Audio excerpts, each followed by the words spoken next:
Hey, what's up? My name's Jake, and I'm going to do a mixed rundown of Rise of Titan's song, Crown of the Chimera. Let's check it out.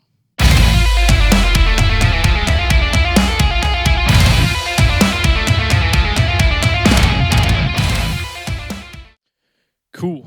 So, this is the project. All this right here. Um, so, let me start out and say this was a lot of work. I'll play the song for you, and I'll tell you everything that went into it. So, let's play the song.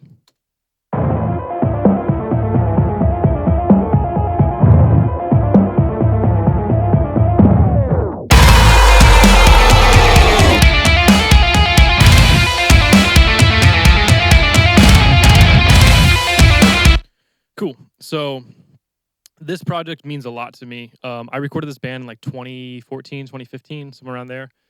And I did an awful job, like god awful. Um, I thought they were never going to talk to me again.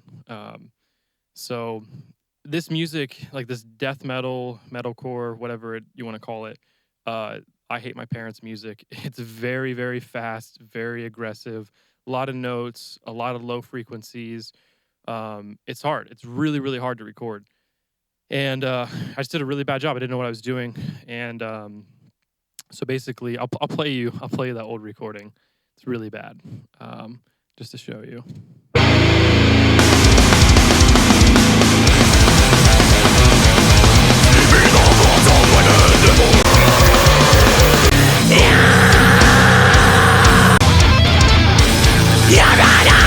Really muddy, really trebly. It was hard to get stuff on time.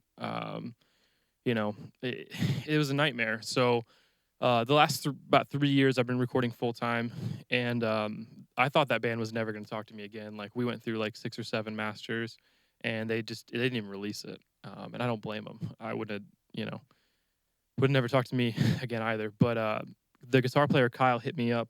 I don't know, around like September, and said, "Hey man, like we'd like to try recording with you. We heard some of your new stuff, and we'd like to try you out again." And just blew my mind. I was on like cloud 9. It made me feel so good that like all my hard work started to pay off. So for like a week straight, I was so happy. um, but yeah, enough about that. I'm just thankful that I got a chance to record them again. You have to really, really love what you do because this type of music, it's not like it's gonna be on top 40, Billboard or anything like that. It's like, it's just because you hate your parents and you want to make something heavy. So we did that really well, I think. So the way that you have to go about this, it's really difficult. So what I did is I recorded all the drums. I left it as simple as possible. A lot of people I see, they'll put like 20 mics on a drum set or just something ridiculous, and it's like, I want to capture this little ambience of this cymbal or this of that, and it's like in a dense metal mix that doesn't really matter. Like what matters is the meat and potatoes, and everything else is kind of just like if you have room for it, maybe. In my opinion, the way that I look at it. So I mic'd just as kick, snare, rack 1, 2, floor 1, 2, and then hi hat and ride. Seth had I think 16 cymbals. It's kind of crazy. So, but I mic'd everything for the transients. So as you can see, everything is very clicky and attacky, so I can see exactly what he's doing. And basically, what you have to do is switch it into switch the drums into polyphonic mode. So that way I can stretch all these notes. So what I had to do is take every single drum hit that you're seeing and move manually perfectly on time. And that was something that I wasn't capable of doing 5 or 6 years ago. So yeah, as you can see, it's very tedious. But after you put everything on time, what you have to do is, my good friend Anis and I, we made some samples. And I'll show you what I did to this song to make it sound the way it does. Let's see. Let me load up one of our samples. Start out with kick. So this sample's awesome. Baby Yoda. And he drops chicken nuggets and chocolate milk is blood. He's gone. So what I do is I will take a MIDI note. Let's see. Copy that and then come through and paste them. And like, see, a lot of these like didn't recognize. So I think this is 30-second notes. I think there's 4 of them. So it should sound like this.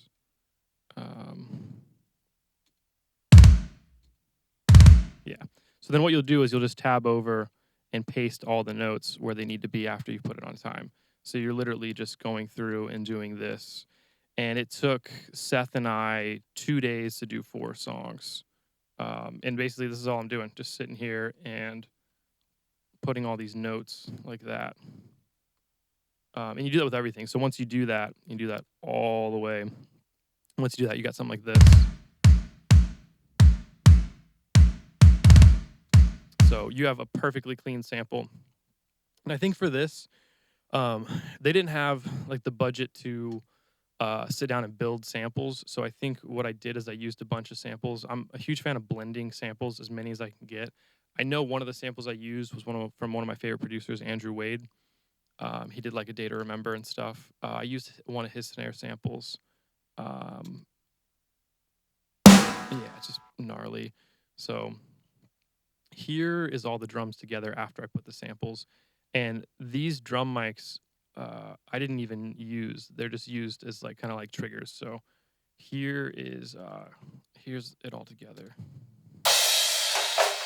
So that's the overheads, and here's what the samples. Play it with here we go.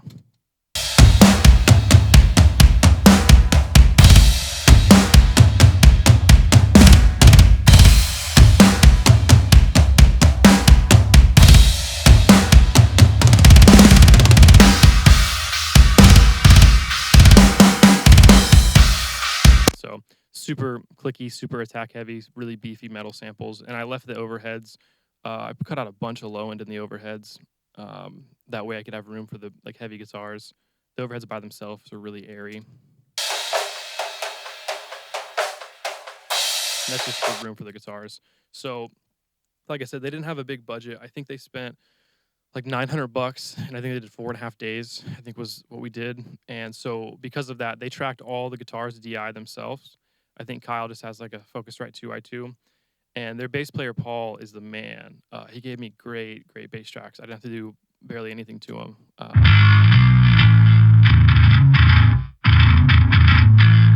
So for his bass, I think I went up to the audio suite and I just like EQ'd out some low end, like anything that's super low. I think I just got rid of, and then I ran him to the Hellraiser. I use this plugin way too much, but I love it. Joey Sturgis, he's the best. Everybody knows I care. But C2, I'm always using that. My bass chain is pretty similar for a lot of stuff. I found a bass tone that really works for me, and I use it a lot. So it's really just like Hellraiser, C2, and then Fab Filter. And whoa, I was on something crazy here. So I guess I really wanted that click. I remember when they did the DIs, Paul originally played it with his fingers, and I told him to go back and re-record it with a pick. This type of music, I've never gotten a good result with finger picking. I need that pick attack. So this is just me trying to emphasize that more. I think the grittiness of the bass, like if I play the drums and bass together, and I can hear that just like nails on a chalkboard, scratchy bass, I love that. I think it just sounds awesome.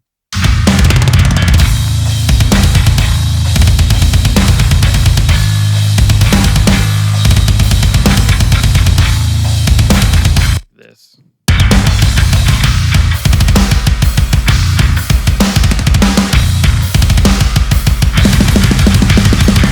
Oh God, that makes me hate my parents so much. I love it.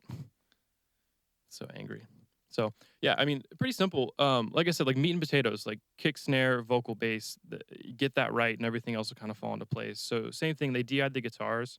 Less is always more. Like if you find that you have 20 plugins or something ridiculous, you're not doing it right. Like, I mean, there's no right or wrong way, but like, I personally think that less is more. Get the tone right off the rip, and then kind of refine it to blend well with everything else. So same thing with the guitars. They DI'd them, and I just ran them through my Kemper. So it's real beefy and thick.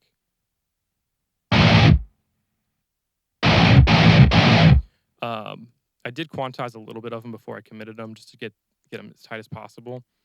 And then I just have them run into a bus C2 again, always using that. And then I'm using this Fab Filter multiband. I love this compressor, and it's just ducking some of this like frequency is this right here. Um, just ducking like 500 hertz.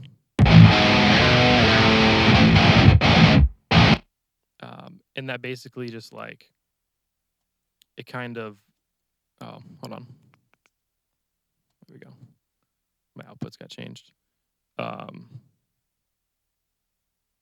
It's kind of just like getting rid of that mud.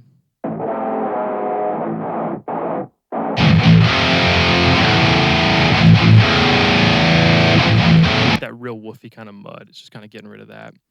So let's see. And then after that, more EQ, just cutting off like low and high. I don't need anything under that and anything above that in my guitar.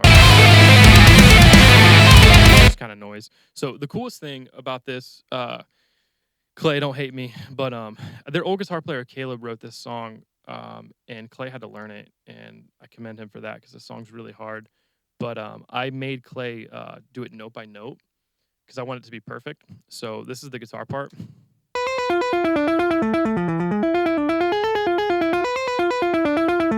That's just the DI, and then I think he does like 16-note triplets. Dude's a freak, man. But I had him build it that way it's perfect. So this is what you end up with.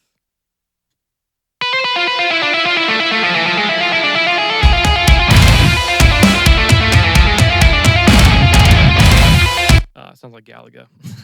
But yeah, so basically having him play every single note and then me going in and manually putting him there and then crossfading it allows me to reamp it and have this awesome track right here. The intro is really cool for this song. What I did is I just ran it through lo-fi, and then I did like the audio suite tapes well. So it's just like it's just the beginning of the song. I literally just bounced out the first part of the song, exported it, and then imported it right in here, and then put lo-fi on it. And this plugin's really cool. You can drop the sample rate. So, and then boosting some of that kind of like megaphone range. And I think I automated this EQ right here to kind of like swell it. So all that low end doesn't hit you in the face right away. So it kind of like makes it more dramatic. And then I had this like reverse scream right here that was like pixelated.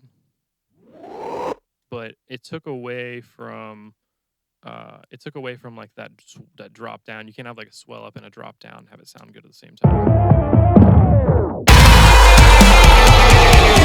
And just Adam screaming your face off. For the vocals, I had him just use an SM7B, and I just had him hold it. I guess that's the first time he's ever had somebody do that. I think that with screaming, it's so much easier to scream if you can hold a mic. So I'll deal with whatever handling noise may be if I can get a better performance out of my client, or So his vocal is insane. And like I said, less is more. So I'm literally just running him to gain reduction 2. And then I think I have a low cut because, the harmonics and gain reduction 2. And that's literally it. That's the only thing on his vocal for that intro part. And then the main vocal is a little bit different. I have him going through this Culture Vulture. I'll play, Adam has such a cool scream. I'll play his raw vocal, and then I'll play it what it sounds like after I've done stuff with it. So here's his raw vocal. What I've become is something so much better than what I was with one. And so these right here that I've ducked, these are breaths. So I went through manually and cut down all the breaths. If you take them out, it doesn't sound natural. Like, you got to breathe. So I went through manually and took all those out. So let's see. So the Culture Vulture. And then I have running through gain reduction 2 again, obviously. And then low end cut, like I was saying. I have this boosted. That's probably like the bite of it. Yeah, that way it cuts through because the guitars are pretty bitey. This manly compressor is great. It's like one of the cleanest and like musical sounding compressors I've ever used. And then L2 set to aggressive, and that kind of just like creates a vibe. I don't know how to describe it. Um, and then I have them bust to let's see, bust one, which I think is just pitch. So I'm like detuning him and then tuning him up 10 cents and then offsetting it. I do that all the time with so many vocals. It just makes them wider. And then I cut some of the low end out and some of the high end out so it wasn't as like muddy. Um, so I'll play the unaffected vocal real quick and then I'll play the committed one. What I've become is something so much better than what I was. All right, now here's what it sounds like with all the plugins. What I've become is something so much better than what I was. It just makes it so much beefier and so much fuller. There was one part that he did. Yeah, he layered a scream right here, and this is sick. Let me play this for you. I was really happy with this. We must make nations and take our place above the sky. This is really cool. And then everything cuts out, and it's just Seth here on the drums. And the overheads were too like airy, so I pasted in like the real snare here. This is what that sounds like.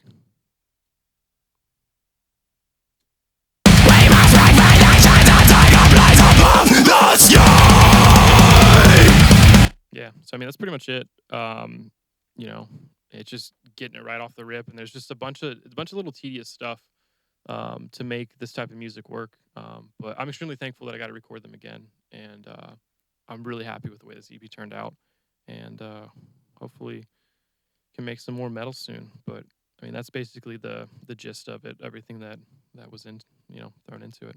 So thanks for watching.